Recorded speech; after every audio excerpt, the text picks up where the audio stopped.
GVMC 73వ ward Sanath నగర్లో ఇంటి స్థలం వివాదం కొనసాగుతూనే ఉంది.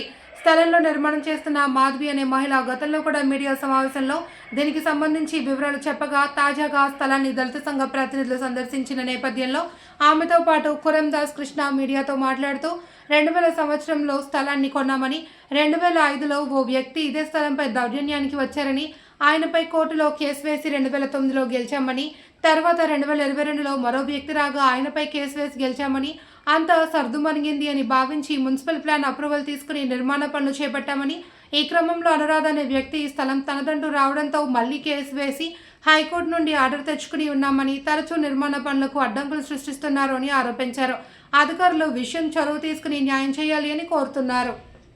కూడా మనం హైకోర్టు ద్వారా మనం కేసేసి ముగ్గురిని పాటించేసి మనం హైకోర్టు నుంచి ఆర్డర్ తెచ్చుకొని కన్స్ట్రక్షన్ చేస్తే, ఇప్పుడు వాళ్ళు కోర్టులో ఓడిపోయిన తర్వాత లీగల్గా కూడా అన్నీ పోయిన తర్వాత ఇప్పుడు ఏం చేస్తున్నారంటే ఒక 20 మందిని 30 మందిని ఆల్రెడీ గత వారం అయితే ముసుగులు వేసుకొని వచ్చి ఉదయాన్నే 6 గంటలకి మొత్తం కాలమ్స్ అన్ని కట్ చేశారు.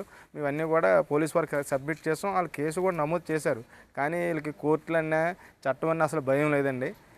రోజుకి ఒకళ్ళు 10 మందిని తీసుకురావడం, మా యొక్క వర్క్ని ఆటంకం చేయడం, మమ్మల్ని లోపలికి వెళ్ళవకుండా నిర్బంధం చేయడం, ఈ విధంగా అంటే ఒక దౌర్జన్యం చేస్తున్నారు. మనకు కోర్టు ఆర్డర్ ఉండి ప్లాన్ అప్రూవల్ నుండి మనం అంతా కూడా లీగల్గా మనం కన్స్ట్రక్షన్ చేసుకుంటే మమ్మల్ని చాలా ఇబ్బంది పెడుతున్నారు.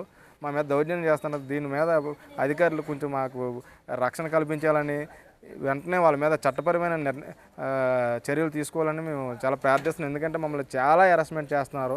ఎందుకంటే రోజుకొకరు అనమాట, రోజుకొకరు మా కన్స్ట్రక్షన్ చేస్తున్నాం కానీ మాకు ఒక భయం అనమాట. ఏంటంటే ఎవరు వస్తారో, ఎవరు వచ్చి ఏడ్ చేస్తారో, మా మీద దాడి చేస్తారో తెలీదు, పనుల మీద వర్కర్స్ మీద దాడి చేస్తారో తెలీదు.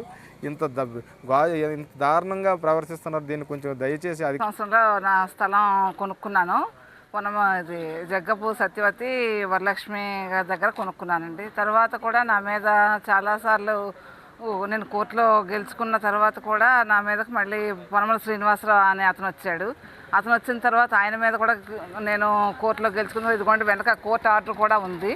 కోర్టు ఆర్డర్ వచ్చి కూడా నేను కన్స్ట్రక్షన్ మొదలుపెట్టాక నా మీద అన్యాయంగా వచ్చి నేను నా వర్క్ కన్స్ట్రక్షన్ ఆపాలని చాలాసార్లు ప్రయత్నం చేశారు.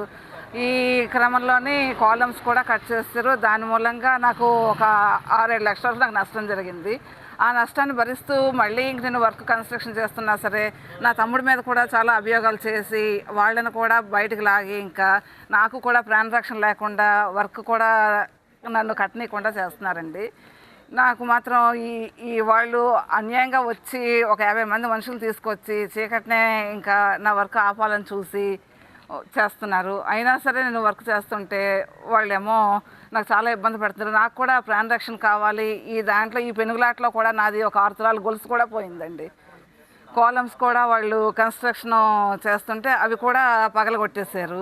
కట్ చేసిన తర్వాత మళ్ళీ వర్క్ చేస్తుంటే ప్రతిరోజు నాకు ఏదో ఒక రకంగా ఇలాగా డిస్టర్బ్ చేసి నన్ను నా తమ్ముడిని ఎంతసేపు రోడ్డు మీదకి లాగి మమ్మల్ని మాత్రం ఇంకా బెదిరించి